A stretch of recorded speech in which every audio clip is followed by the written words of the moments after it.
Miranda, you were following money in Central Asia for quite some while. Now we have the new reality with the war in Ukraine, sanctions imposed on many Russian businessmen, probably having very close ties with businessmen in the Central Asia. How do you see the landscape now is changing with the new reality in place? Landscape is changing in a way that Central Asia is now taking over a much stronger role in basically laundering goods to Russia. What we can see is a bank account being opened. We can see companies being established, and also the country itself is prepared to be the import point for the goods that would eventually end up in Asia, in Russia. So in a way, basically what we see is going on is that Central Asia is going to become a focal point for the entrance to goods that would be otherwise forbidden to enter Russia. And actually Russia has kind of openly invited them to become so. And also we can see it from the business forums and in general like business discussions that the ruling elite in the country is encouraging this transition. So what I'm waiting to see is basically a higher increase of goods that are of interest to the Russians, basically coming to Central Asia and then making their way into Russia. Okay, so the businessmen are still in business and thriving in a sense. It's a thing of war. When we look at the war, we all see the victims and we see, destruction. But what we don't see is that there's always profiteering, that, money and crime does not stop at the border, does not have a moral values.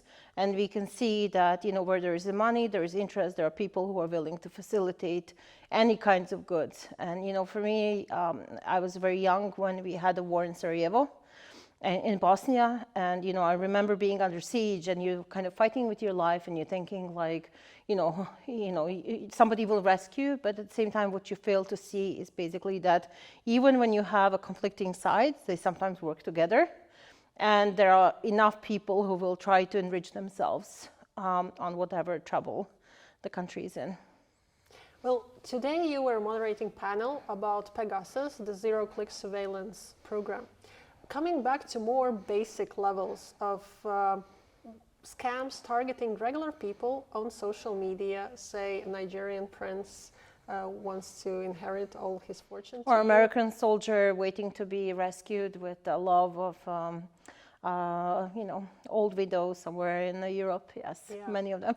Well, first, do you think it has intensified lately, given probably the war, also emotional state of people, all things just piling up? And second, what do you think should be done? And what's the role of platforms where these scams are shared to prevent it?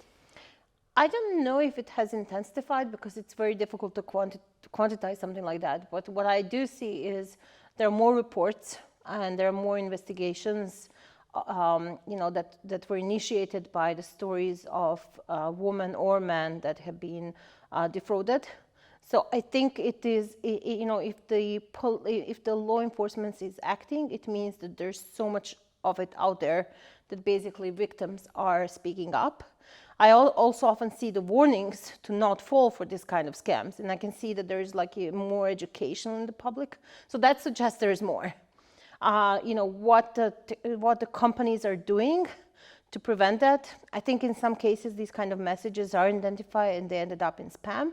But in more cases than not, the same way that disinformation works, there are so many fake accounts, and those fake accounts are not adequately held and adequately dealt with. In that realm, is there still any process, any project that you are excited in a good way about that will make things better? Opening up corporate databases, much stronger actions in terms of creating beneficial ownership registries, making those available to public is something that is definitely a positive development. We have seen that, for example, when we did a big investigation into Luxembourg, that investigation, uncovering many bad people with the businesses and assets in Luxembourg would not be possible if we did not have the beneficial ownership registry, which was open to public. We have seen in the Pandora Papers investigations, for example, that one of the crucial sources of information was beneficial ownership registry of British Virgin Island. That data was not public, but was leaked to us, and it helped us basically pierce through this veil of secrecy and the multi-layers of ownership that basically effectively hide who is really behind a certain assets or certain company. So being much more stricter in its implementation, we still see that people continue to lie in their filings, and there's no a good mechanism to basically review these companies and basically establish that 100 million business empire cannot be controlled by a grandmother in Latvia. So something like that has not happened yet, but those are, we can see that there is discussion in that sense, and hopefully there will be a political will to address these issues. Great. And about the conference 360, what are key takeaways that you've taken from the conference this far? It's amazing to have the players from all these sides, from activism, government, journalism in one place, discussing the burning issues in our society. It's absolutely a must-go conference, and I've been inspired and just like feeling really good about being here and being able to hear the insight that the speakers have been sharing with everybody. Thanks for sharing your insights. Thank you. Thank you for having me.